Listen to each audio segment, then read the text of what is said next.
Okay, so this is just a brief video going over how we make these chutes. In the video I kind of referenced 24 inches, but it was 21 end to end.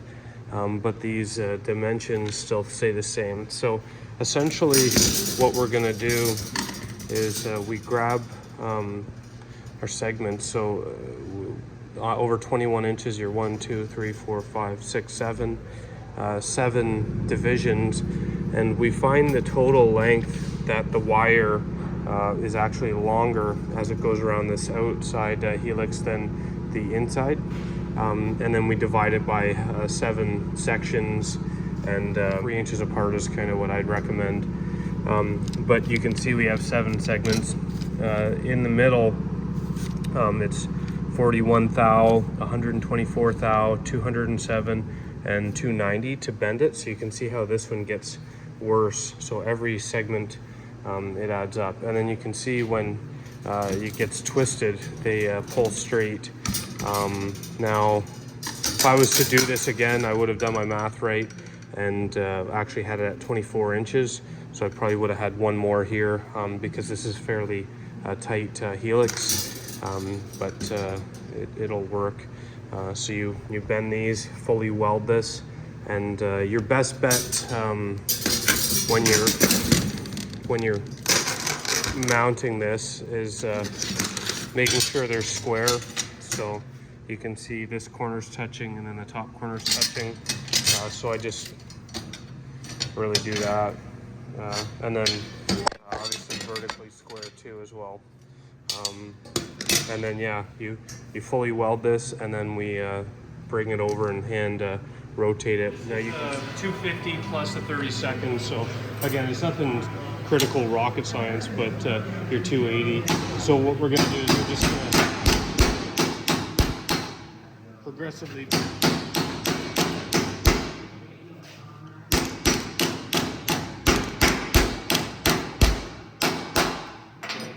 we're going to bend them like this. So what we want to do is, because this has a notch cut out of it, we're going to try to even that out as much as we can. It should be touching these points, and this should be level, touching there. So what we're going to do is we're going to stack them up, and then I'll probably just even them all out. But that's how we're going to start it. But you can see this has a little kink in it, so we're just going to kind of try to blend that out the best we can, and I'll orbital sand this beforehand too. This is a degree indicator, so we're going to kind of work our way through this, rotating it and bending it. Done is you got 7 sections, 1, 2, 3, 4, 5, 6, 7, and divided 180 degrees by 7, it gives you 25 degrees. So every box should be 25 degrees of rotation.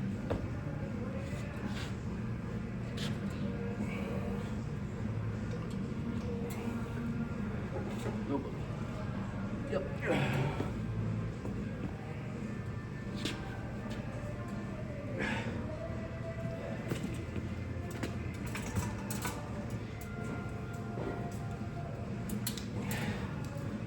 25 on all of the chambers here, but there's like backlash inside these to get the pieces through. So I just did this here quick.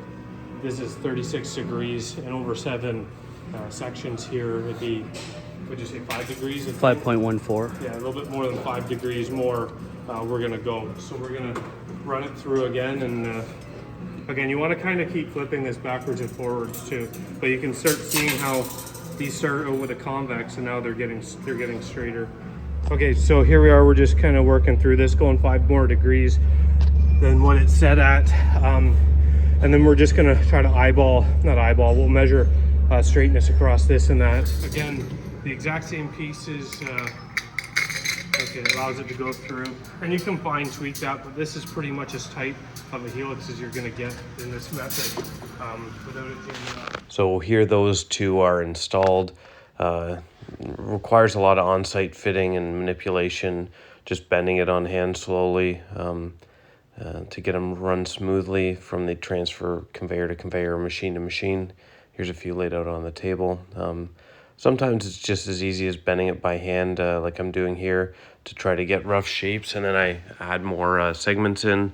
but it requires a lot of experience and kind of understanding how the product's going to move, and just bending things, and understanding angles. So pretty straightforward. You want to make sure you slowly cut things off. You don't want to just start cutting things off. I always try to leave them as long as possible. Here, this one is kind of how you can see how it works in this scenario. But it could be lids or paint cans or anything. Here's just a few in the past that we've done. You can see a lot of the times what it requires is air blowing it, or conveyors moving it with gravity from one height to another, and you know, whether it requires different orientation for flipping and lidding machines or cameras. But a lot of these were lids or products or cans. Yeah, again, it requires a lot of experience, and you can rough out the angles, but you're gonna have to go on site to finish something like that. But it's a good video. It would have been helpful for me when I started building these. But if you find it helpful, like and subscribe.